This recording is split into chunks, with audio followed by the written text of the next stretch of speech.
తెలుగుదేశం పార్టీలో మరో చారిత్రాత్మక ఘట్టం ఆవిష్కృతమైంది. టీడీపీ జాతీయ కార్యనిర్వాహక అధ్యక్షులుగా బాధ్యతలు చేపట్టిన నారా లోకేష్ కు పలువురు నేతలు అభినందనలు తెలిపారు. పార్టీ కేంద్ర కార్యాలయంలోని తన ఛాంబర్లో పలువురు మంత్రులు, ఎమ్మెల్యేలు, ఎంపీలు, ఇతర ప్రజాప్రతినిధులు, నాయకులు మంత్రి లోకేష్ ను కలిసి అభినందనలు తెలిపారు. టీడీపీ జాతీయ వర్కింగ్ ప్రెసిడెంట్ గా ప్రమాణ స్వీకారం చేసిన సందర్భంగా పుష్పగుచ్చం అందించి శుభాకాంక్షలు తెలిపారు.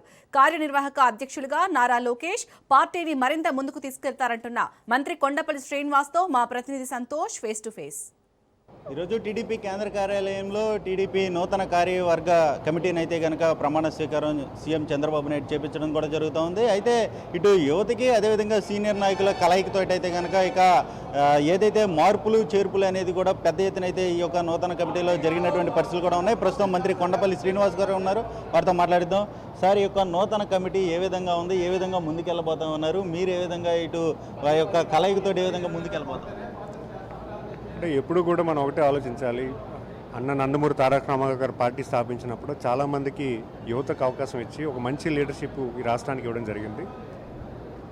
మొదటిసారిగా ప్రభుత్వం ఏర్పాటు చేసిన తర్వాత ప్రజల కోసం, ప్రజా సంక్షేమం కోసం, ప్రజల అభివృద్ధి కోసం పార్టీ స్థాపించి సమాజమే దేవాలయం, ప్రజలే దేవుళ్ళు అనే భావంతో ఈ పార్టీ స్థాపించిన తర్వాత క్రమేణా గౌరవ ముఖ్యమంత్రి గారు శ్రీ నారా చంద్రబాబు నాయుడు గారు కూడా దేశానికి ఆదర్శనంగా ఉండేటువంటి నాయకత్వాన్ని ఈ రాష్ట్రానికి, దేశానికి, ప్రపంచానికి ఇవ్వడం జరిగింది.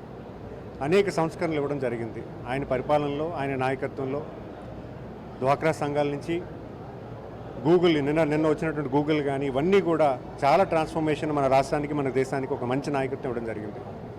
మరి అలాగే ఈరోజు మా యువ నాయకులు నారా లోకేష్ గారు కూడా నేషనల్ వర్కింగ్ ప్రెసిడెంట్ తీసుకోవడం అనేది చాలా మంచి పరిణామం. ఎందుకంటే ఒక పరిపూర్ణటువంటి నాయకత్వం ఆలోచన అనేది రావాలనేది గౌరవ ముఖ్యమంత్రికి ఆలోచన. అలాంటి ఆలోచనకు అనుగుణంగా ఈరోజు రాష్ట్రానికి ఒక యువ మంత్రిగా అనేక మంచి నిర్ణయాలు తీసుకొని ఒక మంచి పరిపాలన ఇవ్వడమే కాకుండా ఆయన యువకాలంలోని ప్రజల్లోకి వెళ్ళి ప్రజా సమస్యలు తెలుసుకొని ప్రజలకు ఏం కావాలని ఒక సుదీర్ఘమైన ఆలోచన ఆయన సంపూర్ణంగా తెలుసుకొని ఈరోజు పరిపాలన చేస్తున్నటువంటి నాయకత్వానికి బలం చేకూర్చేలాగా ఈరోజు నేషనల్ వర్కింగ్ పార్టీ ఇవ్వడం, ప్రెసిడెంట్ ఇవ్వడం అనేది ఒక మంచి విషయం కింద మేము భావిస్తూ మరి మీ అందరం కూడా చాలా సంతోషం. ఎందుకంటే నాలాంటి యువకులు ఎంతోమందికి ఈరోజు ఒక శాసనసభ్యుడిగా, ఒక మంత్రిగా అవకాశం వచ్చింది.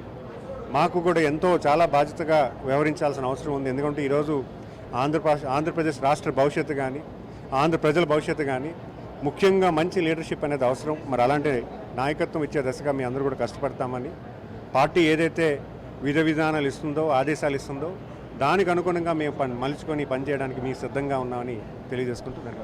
సార్, ఒక పక్క ఎమ్మెల్యేలు కూడా టీడీపీలో చూసుకున్నట్లయితే కనుక చాలా వరకు కొత్త వారిని తీసుకోవడం, అదేవిధంగా ఇప్పుడు కార్యవర్గ కమిటీలో కూడా కొత్త వారికి అవకాశం, ఒక సామాన్య కార్యకర్తకి సైతం కూడా అవకాశం ఇవ్వడం జరుగుతూ ఉంది.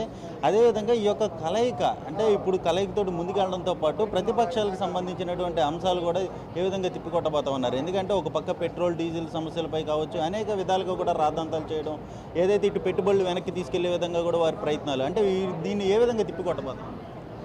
అంటే ముందుగా యాక్చువల్గా ఇప్పుడున్న పరిస్థితుల్లో మంచి నాయకత్వం ఈ రాష్ట్రానికి అవసరం. ఒక దూరదృష్టి ఉన్నటువంటి నాయకత్వం అవసరం.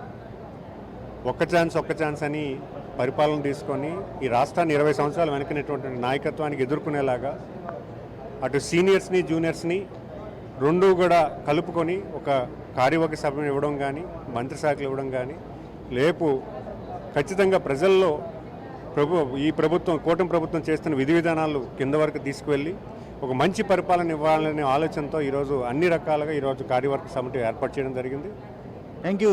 ఇది ఏదైతే ఈరోజు ప్రమాణ స్వీకారం చేసినటువంటి నూతన కార్యవర్గ కమిటీలో భాగంగా ఇటు సీనియర్లు, అదేవిధంగా యువత కలయికతో అయితే కనుక రాష్ట్రాన్ని ముందుకు తీసుకెళ్లే దిశగా అయితే కనుక అడుగులు వేయబోతుందంటూ కూడా మంత్రి కొండపల్లి శ్రీనివాస్ తెలియజేస్తూ ఉన్నారు. మరోవైపు ప్రతిపక్షం చేస్తున్నటువంటి విమర్శలను సైతం కూడా తిప్పికొట్టడం, అదేవిధంగా వారిపై మండిపడినటువంటి పరిస్థితులు కూడా ఇటు మంత్రి కొండపల్లి నుంచి సమాధానంగా అయితే వస్తున్నటువంటి పరిస్థితులు అయితే ఉన్నాయి. వీడియో జర్నలిస్ట్ మనోజ్తో సంతోష్, రాజ్ న్యూస్, టీడీపీ కేంద్ర కార్యాలయం నుంచి.